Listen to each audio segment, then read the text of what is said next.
सब दुर्नीतिर खलनायक कहते नवीन पट्टनायक यही कथा सारा ओडिशा बोली आज 1,02,000 कोटी टका ऋण जहाँ घर पुआ छुआ जन्म हम ता मुंड पर 27,000 टका ऋण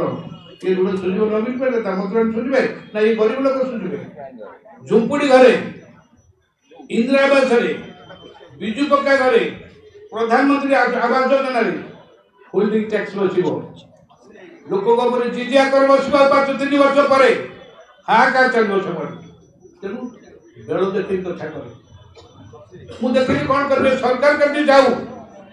दीर्घ 8 मास काल सारा ओडिशा बोली जो गली कथा कहली 10,000 15,000 20,000 लोक आसी जमा है मोर हुजबद है लोक अतिष्ठ है तुंड खोलु न तुंड खोल सरकार विधा केमी विधा किए विधा कर एकाटिया पारि तेणु किए कर दुईटी जातीय दल गोटे कांग्रेस दल आ गए भारतीय जनता दल कांग्रेस दल को आखि पकईली सी नरम कथा कहते नवीन पट्टनायक टाण कथा कहूना पिशिष पाइटर सान भाई मुख्यमंत्री विजु जनता दल बड़ परामर्शदाता राज्यसभा सभ्य भित्री सलाह ये कौन कर आउ के रहा ना भारतीय जनता पार्टी नेता आज सर्वमान्य नेता नरेंद्र मोदी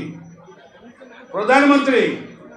आंगुठी देखा कहले नवीन पट्टनायक तुम सरकार हूँ चोर सरकार पिसी सरकार तुमको विदा करता भारतीय जनता पार्टी राष्ट्रीय सभापति श्रीजुत अमित शाह साधारण सभा कहले ये नवीन सरकार कोटा ट्रांसपोर्ट ओपाड़ी फोपाड़ी दियो प्रतिदिन खबर कागज देखिले ये राज्य सुयोग्य संतान जे केंद्र गुरुत्वपूर्ण विभाग मंत्री से धर्मेंद्र प्रधान प्रतिदिन नवीन पट्टनायक ओडिशा सरकार कौन भ्रष्टाचार कौन दुर्नीति कौन लोक प्रति कार्य से सब कर चलते तो मोर है यही गोटे दल ये पापाचारी ये दुर्नीतिग्रस्त ये भ्रष्टाचारी नवीन पट्टनायक सरकार बदली पार तेणु गुंडी चूषा मुझे साहय